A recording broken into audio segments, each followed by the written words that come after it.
शिव अर्थात कल्याणकारी, शंकर अर्थात संहारकारी। तो कितना फर्क हो गया है? कहाँ कल्याणकारी सारी सृष्टि का और कहाँ सारी सृष्टि का संहार करने वाला। कल्याण करने से हाय हाय होती है या संहार करने से दुनिया में हाय हाय होगी? संहार करने तो हाहाकार हो जाता है। बाप है कल्याणकारी और बच्चा है संहारकारी। क्यों?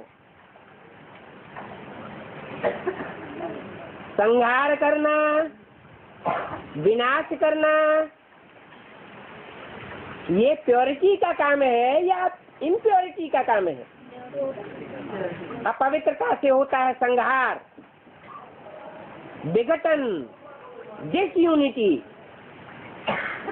और पवित्रता से होती है स्थापना, यूनिटी बनती है सतयुग की।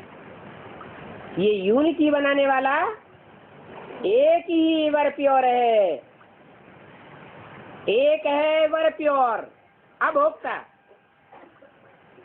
तो जिसमें प्रवेश करता है वो क्या है? भोक्ता। इसलिए ऋग्वेद की ऋचा में भी लिखा हुआ है, जब द्वापर युग में लिखने वाले वो ऋषि मुनि सतो प्रधान स्टेज में थे, क्या लिखा है कि दुनिया एक वृक्ष है, उस वृक्ष पर दो पक्षी बैठे हुए हैं, एक अति का भोगी है और एक अति का अभोक्ता है। श्लोक है द्वा सुपर्णा सुयजा सखाया समानम वृक्षम अविशस्व जाते। एक ही सत्य रूपी वृक्ष पर बैठे हुए हैं, परंतु कितना वास्ट डिफरेंस है।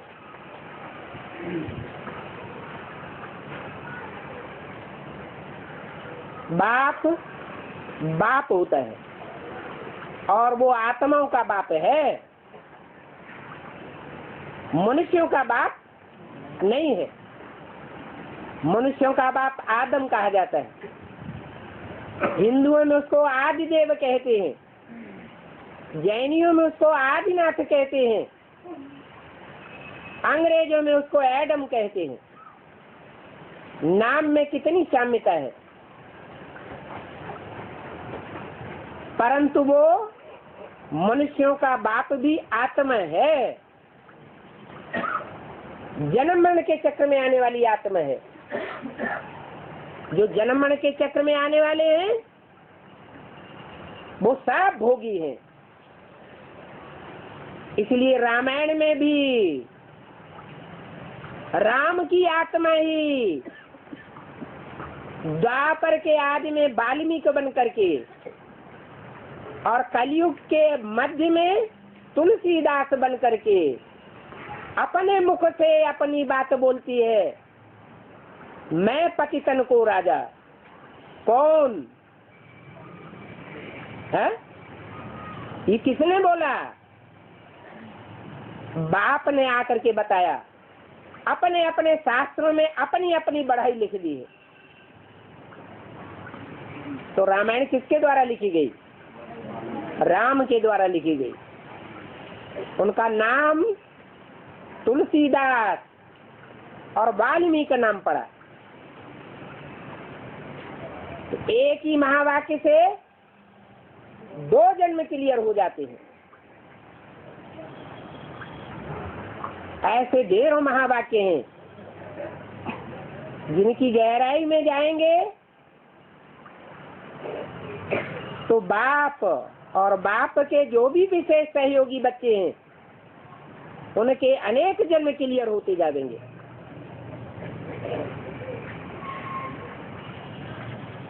तो बोला आत्माएं भोगी होती है, चाहे वो देवता के रूप में हो तो भी भोगी है, चाहे वो मनुष्य के रूप में द्वापर युग से पाठ बजाती हैं तो भी भोगी हैं, और कलयुग के अंत में राक्षसों के रूप में पाठ बजाती हैं तो भी भोगी हैं। इस भोगियों की दुनिया में सब भोगी हैं, सब पतित हैं। इसलिए मुरली में बोला, पतित दुनिया में सब पतित होते हैं और पावन दुनिया में सब पावन होंगे। कोई भी साधु सन्यासी ये अहंकार करें कि हम पवित्र रहते हैं तो अल्पकाल के लिए पवित्र रहते हैं।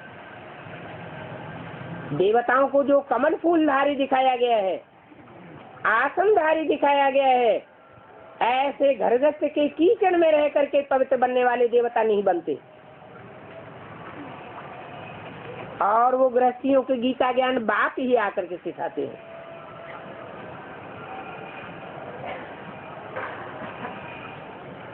हाँ, शिव शंकर में भेद तो है, परंतु ये पक्का है कि जिस शंकर को तीसरा नेत्र दिखाया जाता है, सदाशिव यादगार में जो प्रवेश करता है, जिसमें सदाशिव प्रवेश होगा, वो कोई पाप का काम करने देगा? नहीं करने देगा। इसलिए बोला, शंकर वास्तव में कोई पाप नहीं कर सकता। क्यों? सारी दुनिया का संहार करता है तो पाप नहीं हुआ। सारी दुनिया की मृत्यु हो जाती है, हाहाकार करके खलास हो जाते हैं, तो जघन्य पाप नहीं हुआ। अरे मनुष्यों की लिखी हुई गीता में भी लिखा है, जो स्वरूपनिष्ठ है वो सारी दुनिया की हत्या कर दे तो भी उसके ऊपर कोई पाप नहीं लगता। वो सारी दुनिया की हत्या किस लिए हुई? तुम बाप की बात मानने वाले बच्चों की सुरक्षा के लिए हुई। तुम बाप के सच्चे बच्चों की सुरक्षा हुई, और जो झूठे हैं उनकी रक्षा भगवान नहीं करता। कोई राजा होता है, राजा के राज्य में राजा बहुतों को मृत्यु दंड देता है, तो क्या पाप का भागी बनता है? है? पक्का है कि पाप का ही भागी बनेगा?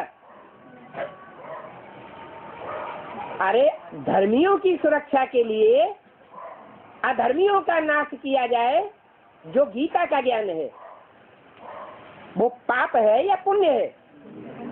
पुण्य का कार्य है। संसार में सच्चे बचे और झूठ का विनाश हो जाए, इसलिए बोला है, विनाशाय च दुष्कृताम, दुष्कर्म करने वालों के लिए मैं आता हूँ। तो दुनिया में सुकर्म करने वाले दिखाई पड़ रहे हैं या दुष्कर्म करने वाले दिखाई पड़ रहे हैं?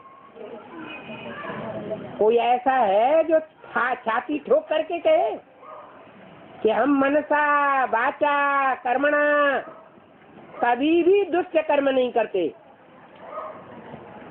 मनसा से दुष्ट संकल्प नहीं करते, वाचा से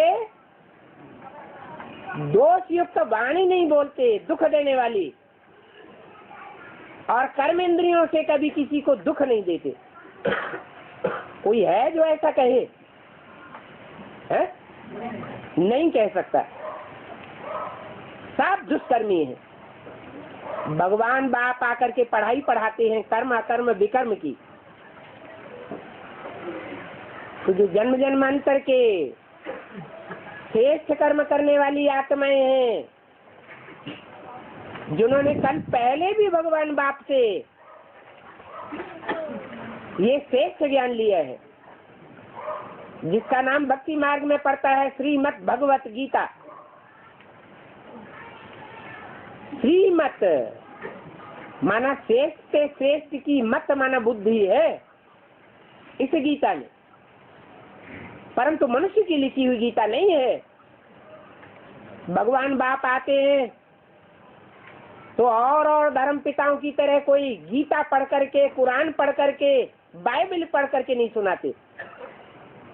उन धर्म पिताओं के 300-400 वर्षों के बाद वो धर्म पुस्तकें लिखी जाती हैं।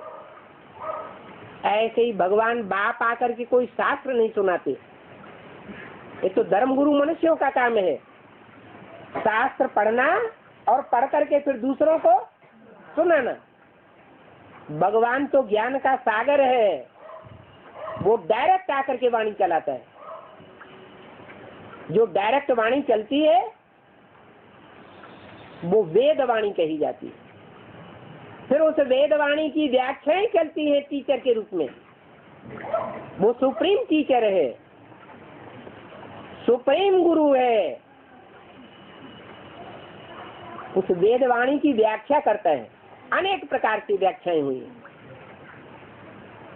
वेदों के बाद ब्राह्मण बने, आरण्यक बने, उपनिषद बने, पुराण बने, ये सब व्याख्याएं हैं।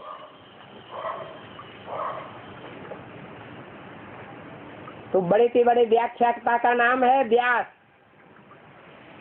जो विशेष रूप से आसन मार करके ये ज्ञान सुनाने के लिए बैठता है। उसको कहते हैं भगवान व्यास। परंतु कोई मनुष्य व्यास नहीं है, उसको कागज के पन्ने लिखने और लिखवाने की दरकार नहीं है। वो तो बोलता है, ये ज्ञान प्राय लोप हो जाता है। कलयुग के अंत में जब बाप आकर के ज्ञान सुनाते हैं तो महाविनाश होता है। वेद शास्त्र सारी दुनिया स्वाहा हो जाती है,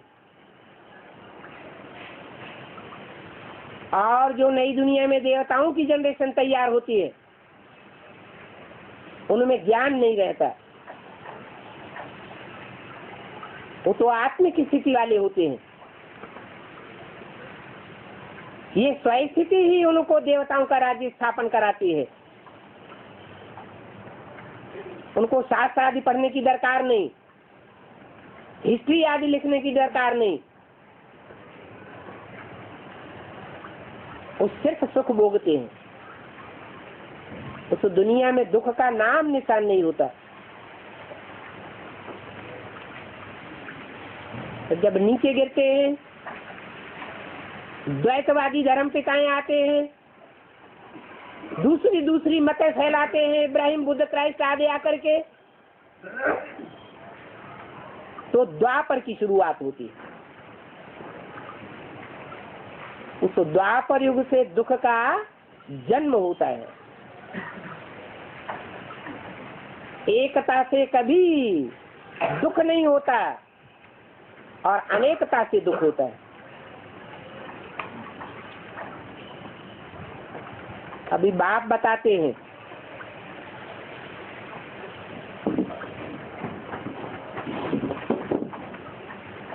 न शिव बाप पाप कर सकता है, का नाम ही है शिव, तो जरूर ऐसा काम किया होगा। जो भी वाणी चलाएगा कल्याणकारी है, जो भी कर्म करेगा कल्याणकारी होगा, जो भी मनसा के वाइब्रेशन फैलाएगा, संकल्प करेगा, कराएगा, वो सब कल्याणकारी होंगे।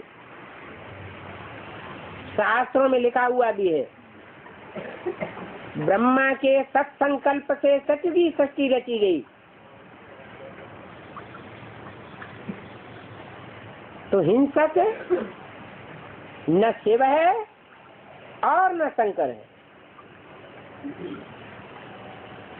हिंसक बन ही नहीं सकता। सोचने की बात है, आंख खोलने से ही विनाश हो सकता है क्या? ऐसी कोई स्थूल आंख होती है क्या? कौन सी आंख खुली? तीसरा नेत्र अज्ञान का है या ज्ञान का है? ज्ञान का नेत्र है। ज्ञान के नेत्र से सद्बुद्धि बनेगी या दुर्बुद्धि बनेगी? सद्बुद्धि बनती है। मनुष्य तो समझते हैं कि शंकर विनाश कराते हैं। हम भी तो लिखते हैं ना, शंकर द्वारा अनेक धर्मों का विनाश होता है। धर्म माने धारणा। अनेक प्रकार की जो विपरीत धारणाएं धर्म पिताओं ने फैलाई है, मनुष्य धर्म पिताओं ने, और वो भी तामसी रूप धारण कर चुके हैं।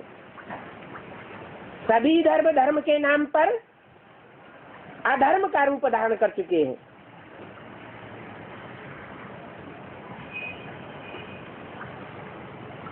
तब भगवान आकर के धर्म की स्थापना करते हैं।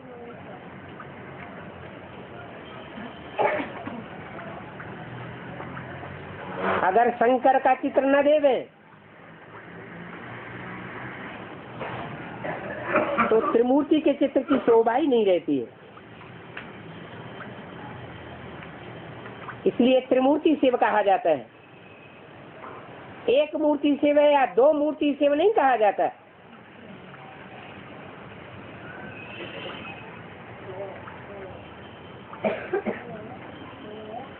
तो वास्तव में त्रिमूर्ति में ये शंकर का चित्र नहीं होना चाहिए, परंतु न देखने से मनुष्य और ही मुझे जावेंगे।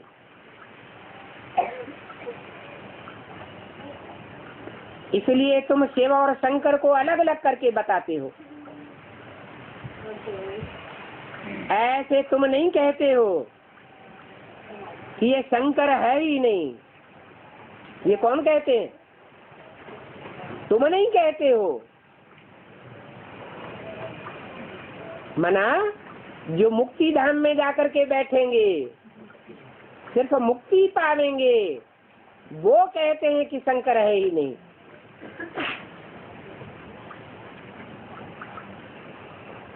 अगर तुम कहेंगे कि शंकर है ही नहीं, तो लोग कहेंगे कि ये देवताओं को भी उड़ा देते। अरे देवताओं में सबसे जास्ती चित्र कौन से देवता के मिल रहे हैं? जैनियों में तीन शंकर के रूप में मिल रहे हैं, और हिंदुओं में शंकर के चित्र सबसे जास्ती मिल रहे हैं। फिर उड़ाए कोई कैसे सकता है? तो ये बहुत डिफिकल्ट समझने की बातें हैं। ओम शांति।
मुरली में कहता है दक्षिण भारत देश विदेशी है, उत्तर भारत देश। तो भारत देश में ये दक्षिण भारत है, अंतर है, कंटिन्यूस है। तो बांग्लादेश पाकिस्तान वो अलग हो गया। तो दक्षिण भारत देश में शिव का मंदिर भी है, विष्णु का मंदिर भी है, फिर अष्टदेव का मंदिर भी है। तो कैसा वो दक्षिण भारत देश विदेशी बन गए? इसमें क्लैरिफिकेशन। जो विदेशी होते हैं और जो भारतवासी होते हैं, उनका मुख्य अंतर होता है भाषा का। क्या भारतवासियों की भाषा मुख्य कौन सी है? हिंदी भाषा। और विदेश तो बहुत हैं, एक दो विदेश हैं या ढेर सारे विदेश हैं? ढेर विदेश हैं, तो ढेर विदेशी भाषाएं।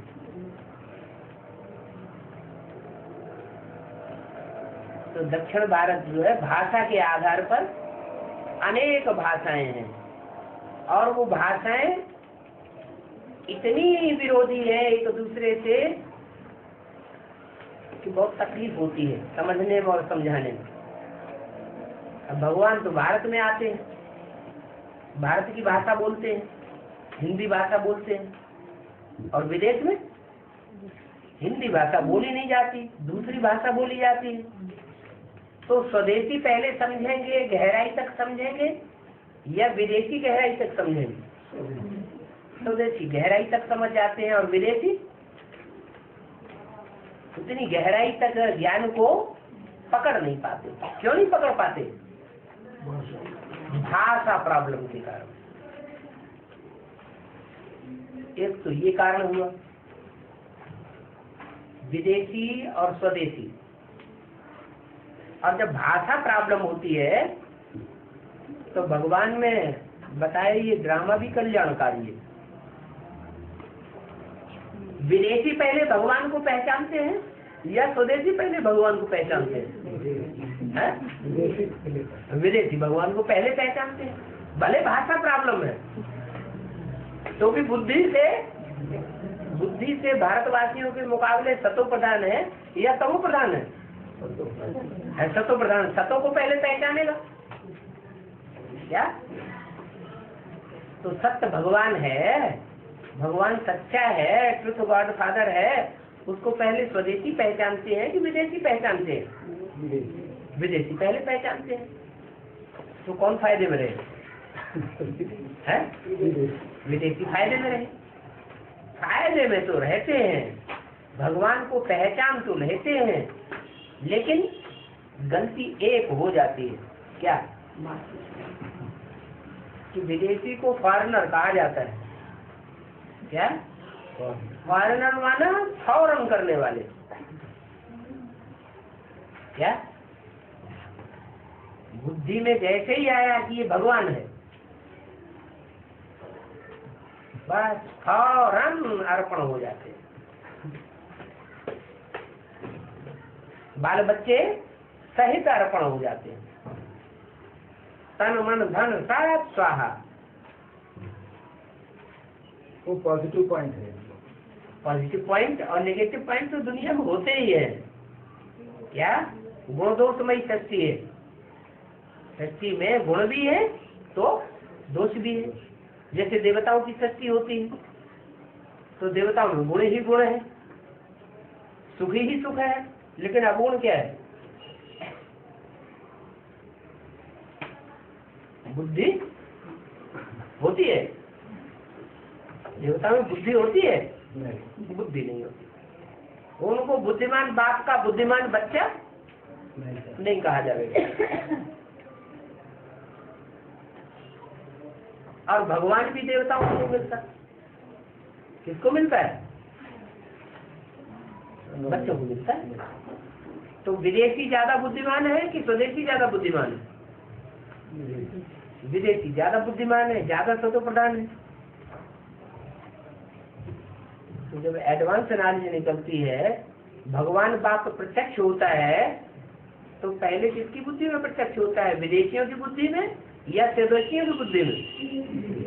है अभी देखा जाए, भले भगवान की जन्मभूमि प्रत्यक्षता भूमि उत्तर भारत में मानी जाती है, चाहे वो शंकर भगवान हो, उनको वाराणसी में दिखाया है, चाहे वो कृष्ण भगवान हो, उनको मथुरा में दिखाया है, चाहे वो राम भगवान हो, उनको अयोध्या में दिखाया है।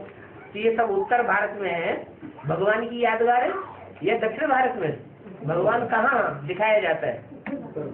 उत्तर। मंदिर भले भले हो कहीं भी, लेकिन लालना पालना और जो देश है जन्म लेने का, वो कहाँ दिखाया है? उत्तर भारत। भले उत्तर भारत में है, लेकिन फिर उत्तर भारत को पहले पहचानना चाहिए उत्तर भारत वालों को। दक्षिण भारत वाले पहले क्यों पहचानते हैं? जब भगवान बाप आते हैं 76 में, बाप का प्रत्यक्षता वर्ष मनाया जाता है, तो उस बाप को पहले विदेशियों ने पहचाना, दक्षिण भारत वालों ने पहचाना, या उत्तर भारत वालों ने पहचाना? और अभी भी कौन पहचान रहे हैं? दक्षिण भारत वालों की ढेर संख्या है। उत्तर भारत वाले अभी भी कुंभकर्ण की निद्रा में सोए पड़े। तो अब रावण कहो या कुंभकर्ण को, है तो दोनों भाई भाई ना, है? क्या कहेंगे? भाई भाई है, असुर तो है ना। भगवान आया और भगवान को नहीं पहचाना तो बन गया असुर, और भगवान आए और फट से भगवान को पहचाने तो क्या कहे जाएंगे? देवता। इसलिए बताया कि भले दक्षिण भारत है, वो समुद्र के पास है। क्या? ज्ञान सागर के नजदीक है, और उत्तर भारत वाले ज्ञान सागर से दूर है, अभी भी दूर है। जब भगवान आए तो भी दूर थे,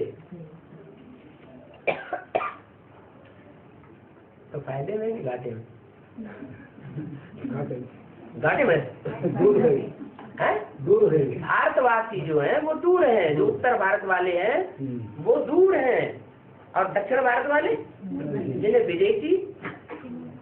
विदेश कहा गया वो नजदीक है। दूसरा और मुख्य बात, आत्मा स्वदेशी विदेशी होती है या देह स्वदेशी विदेशी होती है?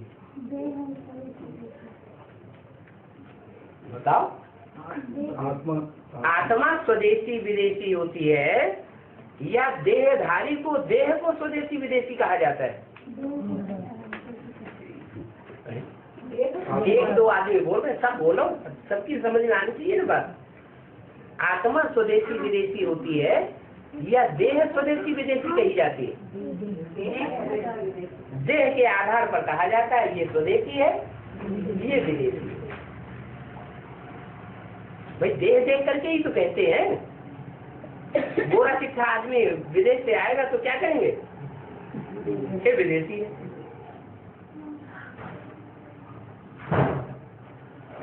काला काला ठिगना जैसा आवेगा तो कहेंगे ये अफ्रीकन है, विदेशी है। तो देह के आधार पर स्वदेशी विदेशी बनता है। आत्मा न स्वदेशी होती है और न आत्मा विदेशी होती है।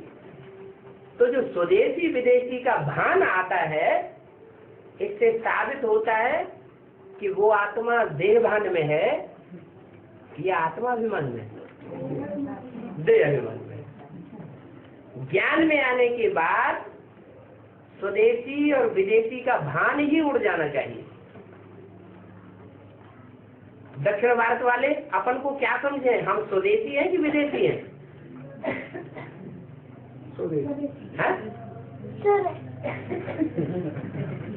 अरे पहले तो हम आत्मा हैं या देह हैं? जब आत्मा है तो आत्मा ने पता नहीं कहाँ कहाँ जन्म लिए।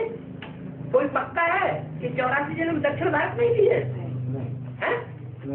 नहीं। अरे 84 जन्म ले तब जब 84 जन्म होते हो दक्षिण भारत में। जब स्वर्ग होता है, सतयुग त्रेता होता है, तो वहां दक्षिण भारत होता है? दक्षिण भारत होता ही नहीं। तो आत्मा ने 84 जन्म कहाँ से ले लिए? आत्मा जो है वो स्वदेशी और विदेशी नहीं होती। ये बात बुद्धि में आना है कि हम स्वदेशी हैं, ये विदेशी है, ये देवभान की बात हो गई। नहीं, हम तो आत्मा हैं। आत्मा कहाँ की है? स्वदेशी है, विदेशी है या परम धाम की है? वो असली घर वो है। न स्वदेश है बाप का घर, न विदेश है बाप का घर। हम तो आत्मा है। आत्मा है, आत्माओं का घर है परम धाम। हम दोनों से परे हैं, स्वदेशी से भी परे और विदेशी से भी परे। या तो हम सबके हैं, स्वदेशियों के भी हम हैं और विदेशियों के भी। हम तो विश्व कल्याणकारी बाप के बच्चे हैं। तो स्वदेशी और विदेशी की बात ही बुद्धि से निकल जानी चाहिए। किसी के लिए आए कि ये स्वदेशी है, उत्तर भारत में पैदा हुआ। अरे उत्तर भारत में देह पैदा हुई या आत्मा पैदा हुई? देह पैदा हुई। देह का कनेक्शन एक जन्म से है या 84 जन्म से है? देह का कनेक्शन, इस देह का कनेक्शन 84 जन्म से है? नहीं।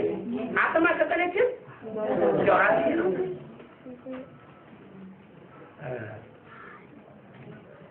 ये स्वदेशी विदेशी की बात जो है बहुत झगड़ा पैदा कर देती है। उत्तर देश वाले के दक्षिण भारत देश वाले को विदेशी कहता है।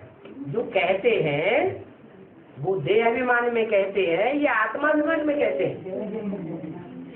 जब कहते हैं ये विदेशी है, ये स्वदेशी है, तो उनकी नजरिया जो है, जो आंख है, वो देह अभिमान की आंख है या आत्माभिमान की आंख है? देह अभिमान की आंख है। समझ लेना चाहिए। ये आपके बाप के बच्चे नहीं बने हैं। बाप परमात्मा है, तो बाप के बच्चे आत्मा होना चाहिए ना, आत्म की स्थिति वाले होने चाहिए। देह को क्यों देखते हैं? और बाबा, समाधि स्थिति और संकल्प स्थिति दोनों का अंतर क्या है? कौन सी स्थिति? समाधि स्थिति कहते हैं। तो जाने क्या क्या कहते हैं।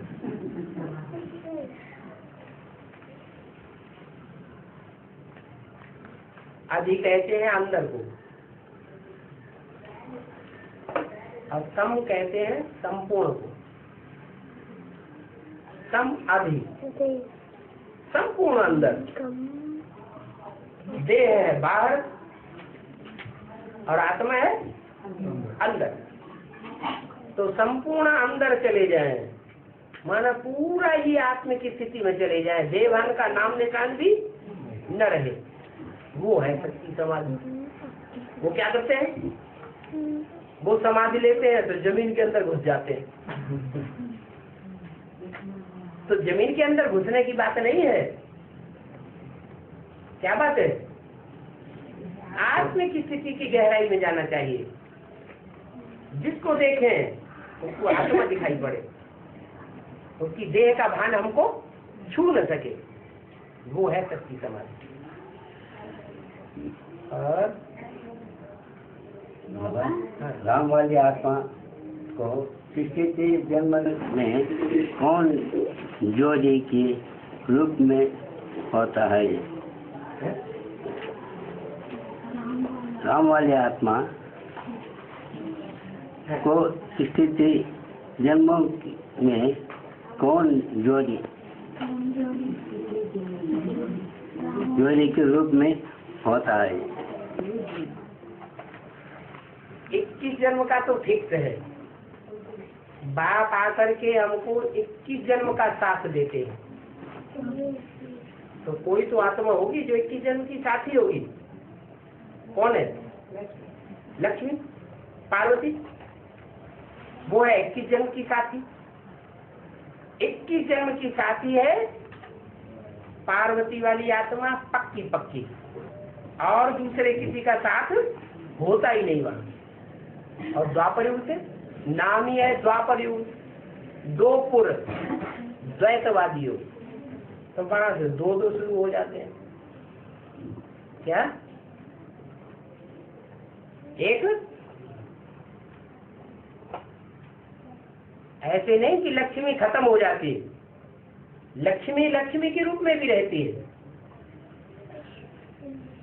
जो लक्ष्मी है वो कभी कुलक्ष्मी नहीं बनती, लेकिन जो जगदम्बा कही जाती है, जगत जो है वो सतयुग त्रेता में होता है या कलयुग के अंत में जगत होता है? कलयुग अंत में सारा जगत कहा जाता है। तो सारे जगत की अम्बा जगत पिता के साथ होनी चाहिए। इसे सारा जगत अपनी माँ मानता है, तो जरूर जगत पिता भी है, जगत माता भी है, वो दोनों का साथ बनता है। फिर ऐसे भी नहीं है कि जगत पिता जगदम्बा का साथ है तो लक्ष्मी साथ नहीं होती है। नहीं, वो भी साथ है, क्योंकि लक्ष्मी या पार्वती जिसे कहो उनका तो ये विरुद्ध है। जन्म जन्म लगी रगर हमारी, बरो शंभु न तो रहो कुंवारी। क्या पार्वती को आप क्या विरुद्ध था कि जन्म जन्मांतर मैं एक का वर्ण करूं, कोई दूसरे आत्मा के साथ पति पत्नी के रूप में मेरा संबंध नहीं जुटे। तो ये पवित्रता की बात हुई या अपवित्रता की बात हुई? ये तो जन्म जन्मांतर की पवित्रता की बात हो गई। उसको कहते हैं भारत माता। ये भारत की नारियों की परंपरा है क्या कि अपने जीवन में एक ही पति रहना है, दूसरे के किसी के बंधन में बंद करके नहीं रहना। और फिर है विदेशी स्त्रियां,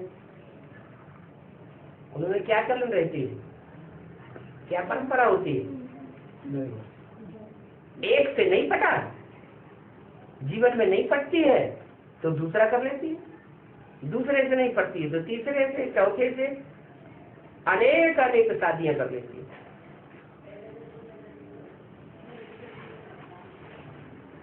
तो कौन सी दुनिया की बात है? दक्षिण भारत के हिंदी में समझे नहीं बाबा, क्या करो हिंदी नाम समझते ही नहीं बाबा। दक्षिण भारत में माता ही वो देवता बनती है अलग। देखो, दक्षिण भारत की माताएं जो हैं, अगर आत्मिक स्थिति वाली है, आत्मिक स्थिति की पक्की प्रैक्टिस कर लेती है, तो अंतिम समय में जब रिजल्ट निकलेगा तो इनको हिंदी चुटकी में आएगी। दूसरी बात, भले इस अंतिम जन्म में दक्षिण भारत की माताएं हैं,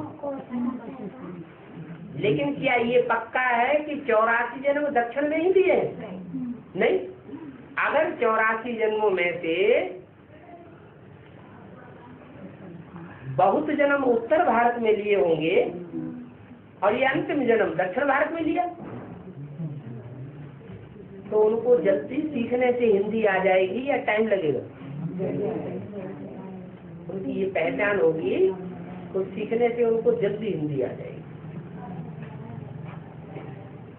थोड़ी भी मेहनत करेंगे और फट से बुद्धि में हिंदी बैठ जाएगी। हिंदी से भाषा के नजदीक हो जाएंगे तो भगवान के भी निर्लिंग हो जाते हैं।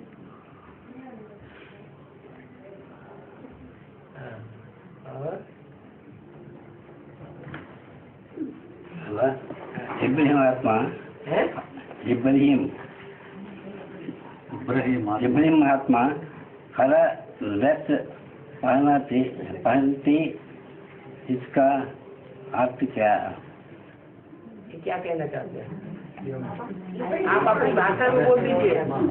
इब्राहिम आत्मा हाँ? इब्राहिम आत्मा कल्पवृक्ष में हाँ। हरा ड्रेस पहनती बैठे ना, हाँ, हाँ। इसका अर्थ क्या है? हरा ड्रेस पहनने का जो हरा रंग होता है ना, हरा रंग है, नीला रंग है, ये विषय विकारों का सूचक है। क्या? जो विष होता है या तो हरे रंग का होता है या नीले रंग का होता है, इसलिए उसको हरे कपड़े पहने हुए दिखाई दे। विषय विकार की दुनिया शुरू होती है उससे। और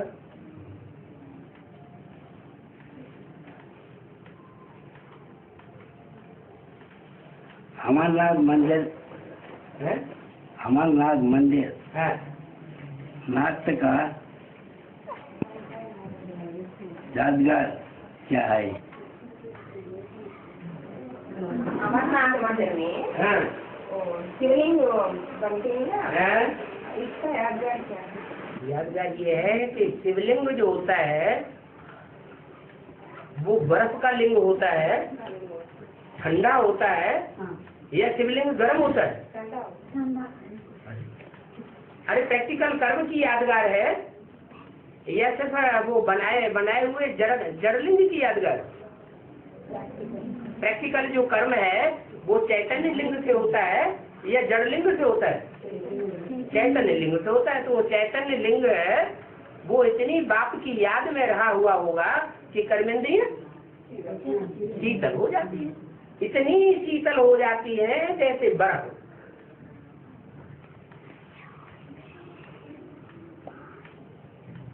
तो यादगार दिखाई गई है, सबसे ऊंची स्टेज है। कृष्ण के साथ कितनी गोपियां दिखाई जाती हैं? 16,000। 16,000 के साथ रहते हुए भी वो इंद्री शीतलता की स्टेज में है या मारने वाली है? शीतलता का स्टेज अनुभव करने और कराने वाली है।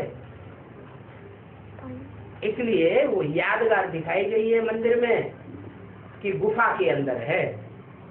क्या? गुफा के अंदर होना माना गुप्त पार्ट है, सबकी समझ में आने वाला नहीं है। और गुप्त पार्ट भी कैसा है? पड़ा हुआ लिंग नहीं है। एक होता है बुढ़ा आदमी, या एक होता है हृदय। ऐसा नहीं है, लिंग तो खड़ा हुआ है लेकिन है बर्फ का लिंग, माना शीतलता की स्टेज देने वाला है, दुख पैदा करने वाला नहीं है, काम विकार की मारने वाला नहीं है।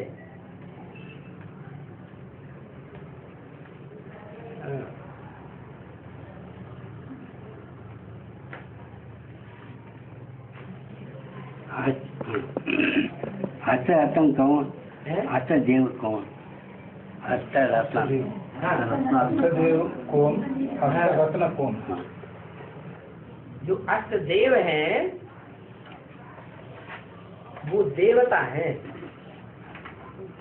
जो देवताएं होते हैं वे वीरों की दुनिया से शुरू होते हैं, या जो नीची कोटि की दुनिया शुरू होती है वहां से शुरू होते हैं। एक है हीरों की दुनिया, वो कौन सी युग में होती है? संगम युग में होती है हीरों की दुनिया। सतयुग में होगी सोने की दुनिया। उसके बाद ग्रेड नीचे गिरता चला जाता है। तो 7 रत्न है, 8 रत्न जो है उनमें 7 है कम वैल्यू वाले, और हीरा है मोस्ट वैल्यूबल। तो सबसे मोस्ट वैल्यूबल संगम युग में होते हैं हीरे समान आदमी। हीरे समान आत्माएं माने हीरो पार्टधारी। जो हीरो पार्टधारी आत्माएं हैं वो ही देवता बनेंगी सूर्यवंशी, या दूसरे वंश वाले भी देवता बनेंगे है? जो हीरो पार्टधारी हैं, डायरेक्ट ज्ञान सूर्य की औलाद हैं, सूर्य को फॉलो करने वाले हैं, वो देवता बनते हैं। और सूर्य की जगह दूसरों ग्रह सितारों को फॉलो करने लग पड़ते हैं, दूसरों की मत पर चलने लग पड़ते हैं। वो या तो सोना बन के रह जाएंगे, या चांदी बन के रह जाएंगे, या तो माणिक बन के रह जाएंगे, पुखराज बन के रह जाएंगे, दूसरे रतन बन जाएंगे जो कम वैल्यूबल है। तो अष्ट देव जो है जिन्हें कहा जाता है वो देवता हैं। देवताएं कितने जन्म लेने वाले होते हैं? 84 जन्म लेने वाले होते हैं। ऑल राउंड पार्ट बजाने वाले होते हैं, वो है सूर्यवंशी। और रतन, रतनों में एक रतन है जो हीरा है, हीरो पार्टधारी, ऑल राउंड पार्ट बजाने वाला, और बाकी रतन उतने वैल्यूबल नहीं है। हीरा सबसे ज्यादा कड़क होता है कि और रतन ज्यादा कड़क होते हैं। हीरा बहुत कड़क होता है, बहुत मजबूत होता है। तो ये बीज रूप आत्माएं हैं जो 84 जन्म लेती है, सूर्यवंशी है, ऑल राउंड पार्ट बजाने वाली है, वो है अष्टदेव।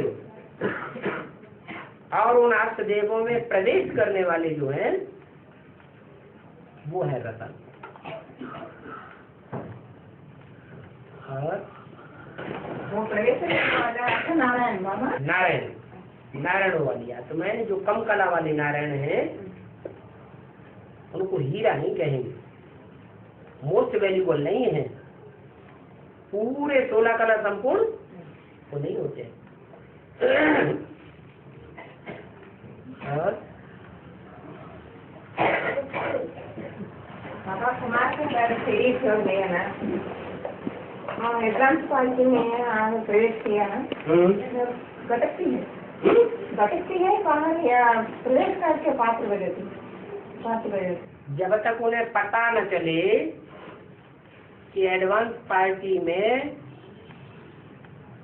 उनके अपने धर्म की, अपने कुल की बीज रूप आत्मा टॉप में कौन सी है, तब तक तो भटकती है।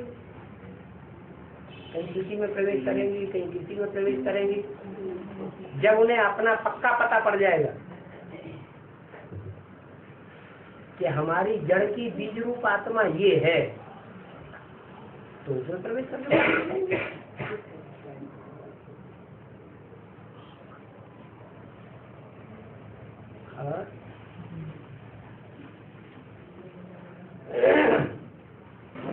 पूरी जगन्नाथपुरी में और वर्ष 3 रथों चलाती है ना, 3 रथ दिखाए जाते हैं। एक सुभद्रा का, एक बलभद्र का, बलराम का, और एक कृष्ण का। ये 3 कौन है? तो जगन्नाथपुरी में जो यादगार दिखाई गई है वो रुद्रमाला की यादगार है या विजयमाला की यादगार है? रुद्रमाला की यादगार मुझको दिखाते हैं। जगत के नाथ है ना, सारे जगत के नाथ, सारे विश्व के कल्याणकारी जगन्नाथ। तो जगन्नाथ के मंदिर में राम और कृष्ण दोनों आत्माएं, राम वाली आत्मा बलभद्र, बलराम और सुभद्रा। क्या नाम दिया? सुभद्रा। कृष्ण की बहन का नाम है या कोई दूसरे संबंध का नाम है? बहन का नाम है। रुद्रमाला में जगन्नाथ किसका पार्ट है? राम वाली आत्मा का नाम जगन्नाथ। बल उसमें किसी की भी आत्मा प्रवेश है तो वो है जगन्नाथ, और वो है जगन्नाथ, और जगन्नाथ के साथ बलभद्र और बलभद्र के साथ जो फीमेल है, जगन्नाथ के साथ जो फीमेल है वो उसकी बहन हो गई। तो रुद्रमाला में वो मुख्य दो मणके हैं ऊपर के, एक स्त्री के रूप में और एक पुरुष के रूप में हैं, आत्मिक स्थिति वाले। इसलिए उनको बहन के रूप में दिखाया है, उनको भाई के रूप में दिखाया है। वो भाई बहन है।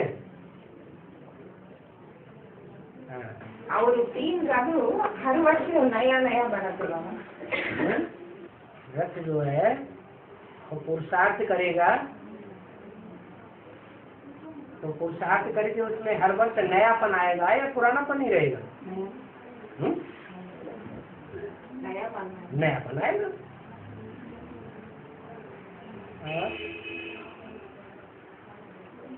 नया नया पार्ट बजाएंगे। बाबा कहता है सचिव कृष्णा जन्म होता है 2018 में। सचिव का कृष्ण जन्म लेता है 2018 में। 2018 में दुनिया के अंदर कंसी, जरासंधि, शिशुपाल, रावण संप्रदाय, मेघनाथ, कुंभकर्ण, ये असुर खत्म हो जाएंगे, पक्का है। कृष्ण के साथ कंसी, जरासंधि दिखाए जाते कि नहीं? असुर दिखाए जाते हैं ना। तो 18 के बाद कंसी, जरासंधि खत्म हो जाएंगे फिर? तो कौन से कृष्ण की बात है? संगम कृष्ण की बात है, जन्म की बात है। जन्म माना प्रत्यक्ष होना। जैसे बच्चा जन्म लेता है तो पहले पेट में गुप्त होता है, गर्भ में होता है, पता ही नहीं है कि बच्चा है कि बच्ची है। जब प्रत्यक्ष होता है तब पता चलता है। ज्योतिषी लोग बताते हैं ये तो बहुत पराक्रमी बच्चा है, बाहर आता है तभी तो बताते हैं। तो प्रत्यक्ष होने की बात है, प्रत्यक्षता रूपी जन्म की बात है। एक ही नहीं है प्रत्यक्ष तो जन्म नहीं लगा। ब्राह्मण के एक जन्म होता है या 2 जन्म, द्विजन्म होता है? एक जन्म लेने से ही, देह का जन्म लेने से ही ब्राह्मण कहा जाता है।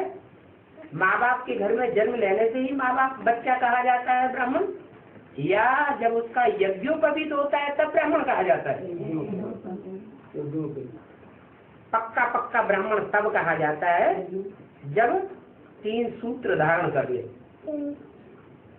3 सूत्रों की जिम्मेवारी धारण कर ले, कंधे पे धारण कर ले।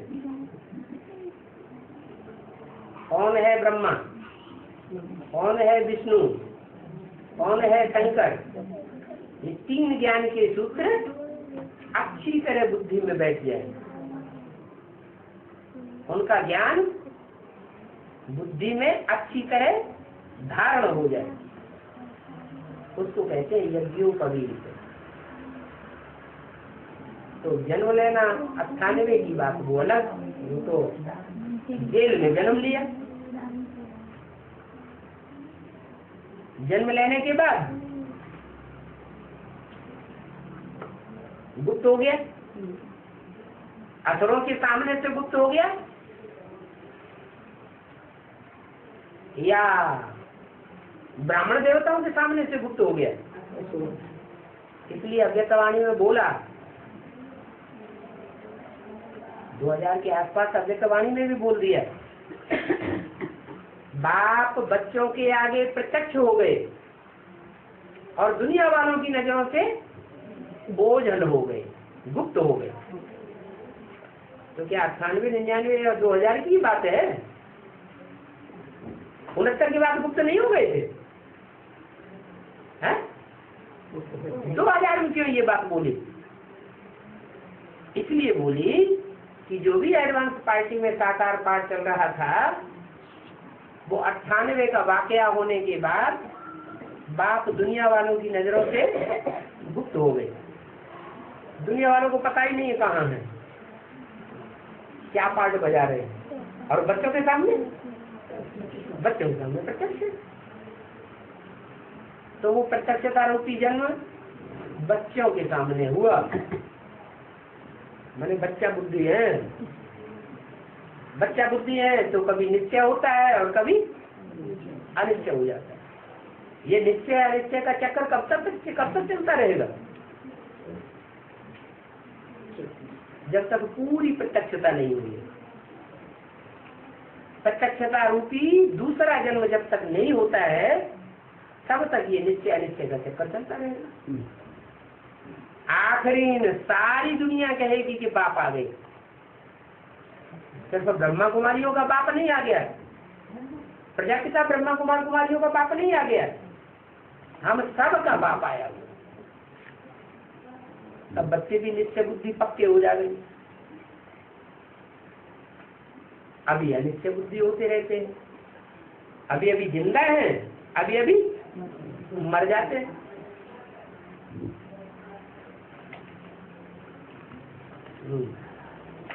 बाबा अब बाबा बन गया, अब बाबा बन गया गांव का छोरा, कैसा? कृष्ण बन गया गांव का छोरा। बाबा को थोड़ी गांव का छोरा बन गया। हाँ, शिव बाबा बच्चे के द्वारा प्रत्यक्ष होते हैं। जिस बच्चे के द्वारा प्रत्यक्ष होते हैं उस बच्चे का नाम है Krishna, next to God. Shiv Baba God है या बच्चा है? शिव बाबा तो गॉड फादर है। गॉड फादर को बच्चे में क्यों मिला दिया? हाँ, बच्चा जब संपन्न बनता है तो मिला देते हैं। इसको मिला देते हैं, शिव को शंकर के साथ मिला देते हैं। वो है next to God. Next to God है शंकर, नेक्स्ट टू गॉड है कृष्ण। संगम भी कृष्ण है, सत्य भी कृष्ण, संगम भी कृष्ण है next to God. Next to God है नारायण, नेक्स्ट टू गॉड है प्रजापिता। एक ही व्यक्तित्व के चार नाम दे दिए।